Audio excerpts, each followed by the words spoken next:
Hello guys. Welcome to our channel, The Magic of Four People. Welcome to our channel. We should be as 4 members, but one fellow is waiting for a push-up. His name is Vamshi Krishna. Sorry for that. Today we are explaining about the magic of 4 people. We'll explain it clearly. First we'll do as an experiment. Afterwards we can show a video for you. No, guys. Hello guys, now we'll do the experiment. My friend Mohit will for me.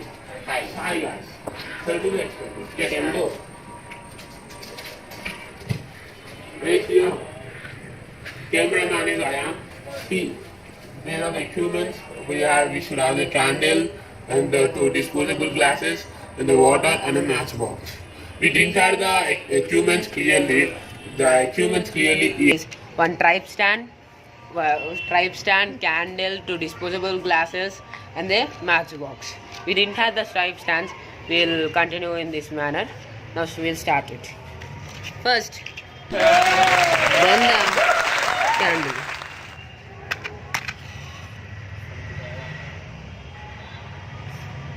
You can see candle has a. You can see at home candle has a upper layer. Upper layer is called luminous zone and the lower layer is called non-luminous zone. Upper layer has a 1400 degrees Celsius. Lower has a 200.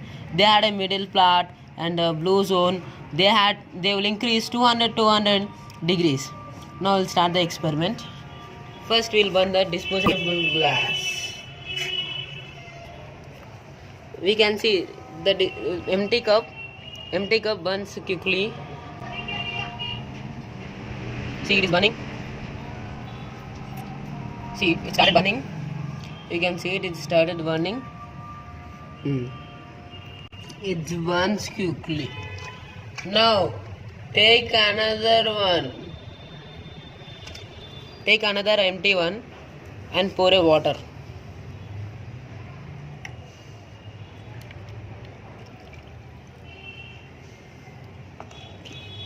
You can see we poured a water and we'll try to burn it.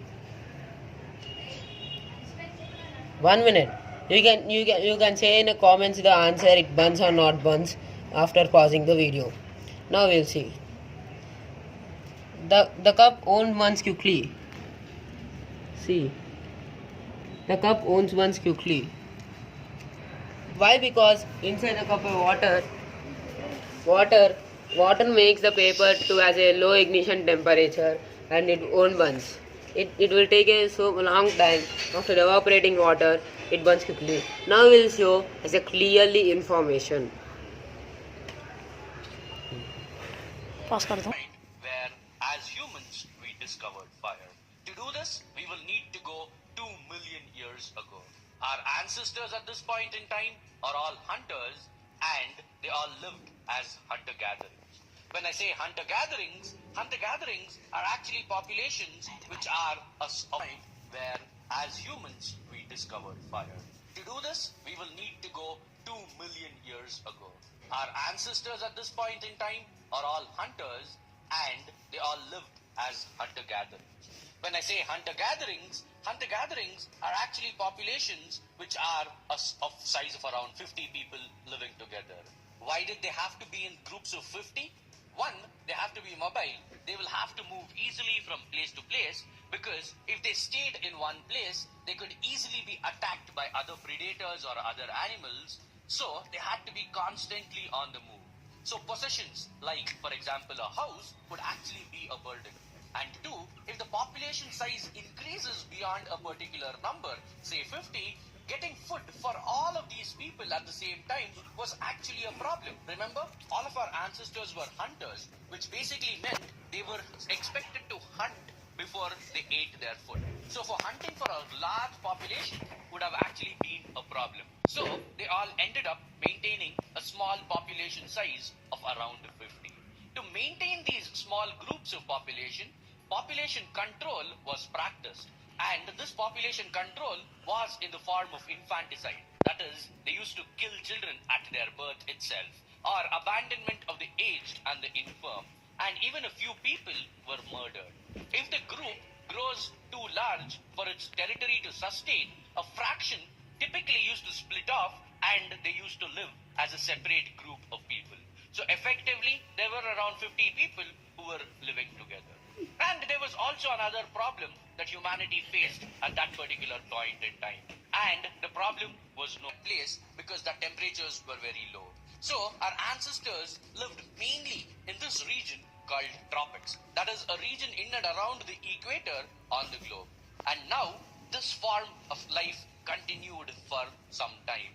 In fact, they've all lived in the tropics, and hunter-gatherings was what our form of life was. But all of a sudden, this form of life that I just spoke about suddenly changed. Now, big groups constrained. Lower temperatures were also not a constraint.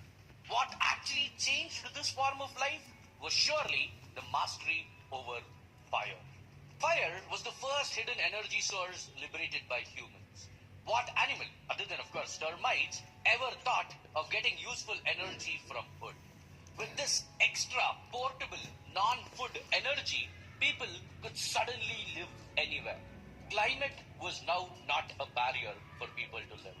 Now they could kill and cook animals. So size of the population was no longer a constraint. That is when the population explosion started. And that was when we started to use fire. And as time passed, more and more of us started to live on this planet because of the population explosion that we just saw. We created an entire civilization. At this point in our history, food was no longer the only thing that bothered the human mind. We started to think of what makes all of us, what makes the earth, what makes life, and we started to put in a lot more questions. To understand or come to a logical conclusion to all these questions, we started to classify things. We said fire could also be one of the major elements that composed the universe. In fact, our Vedas suggest that there are 5 essential elements to life. Water or Jal, fire or Ag, earth or Prithvi, air or Vayu, and all-pervasive ether or Akash. In fact, the ancient Greeks also had a similar classification methodology. They also classified things into these 4 categories. They considered fire as one of the major elements in the universe alongside water, earth, and air. This grouping by the Greeks actually made a lot of intuitive sense at that particular point in time. You can feel fire just like you can feel earth, water, and air. You can also see it and smell it, and you can move it from place to place. So fire was one of the important ingredients that made up life as far as the Greeks were concerned. Thinking about it, fire is really something completely different. Earth, water, and air are all forms of matter. They are made up of millions and millions and millions of atoms collected together. But fire isn't matter at all.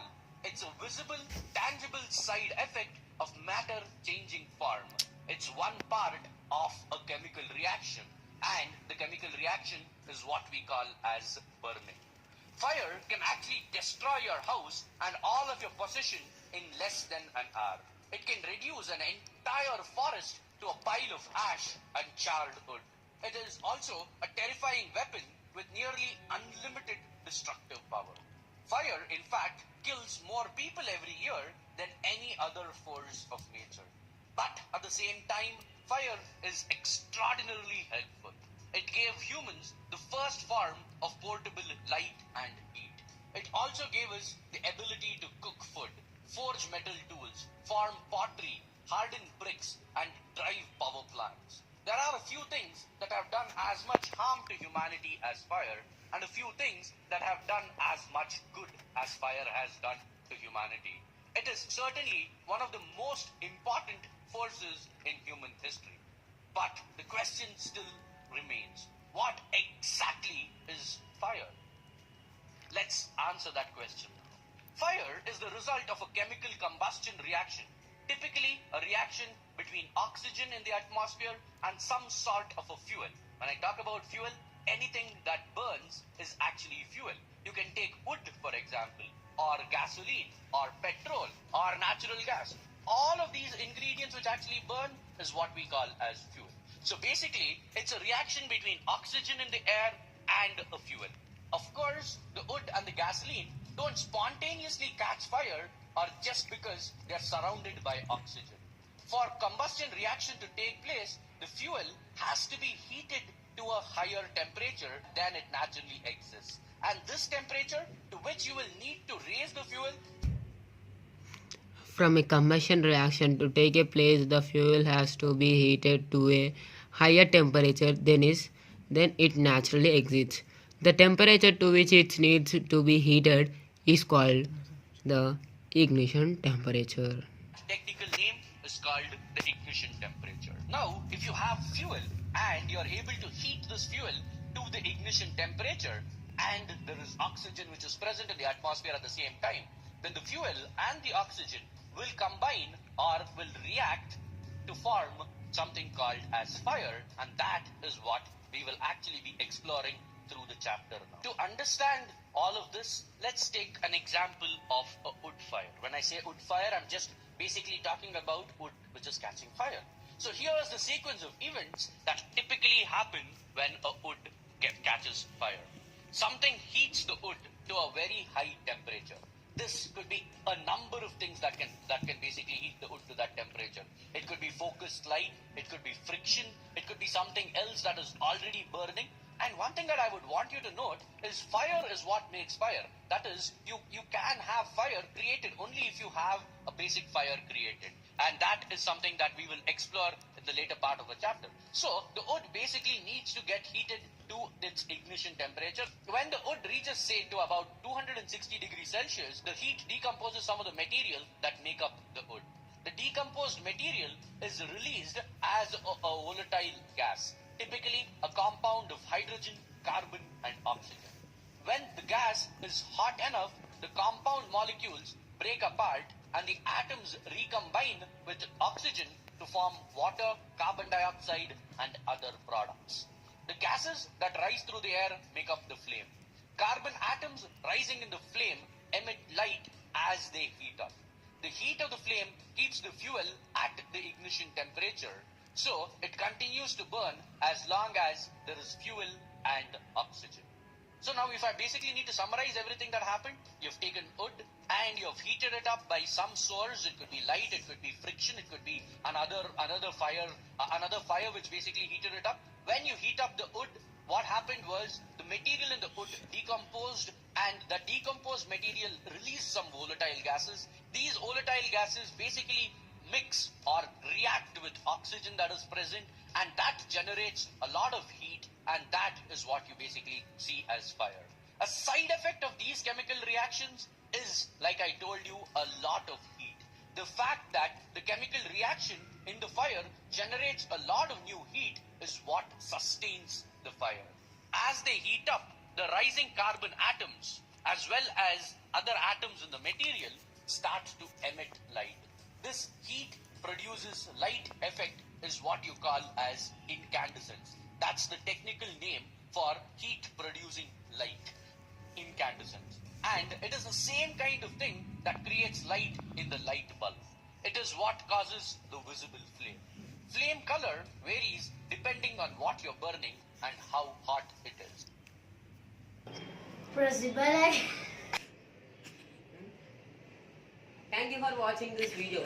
Please subscribe and share it. And we can understand about heat with this help of the video, and you can money, because knowing of your knowing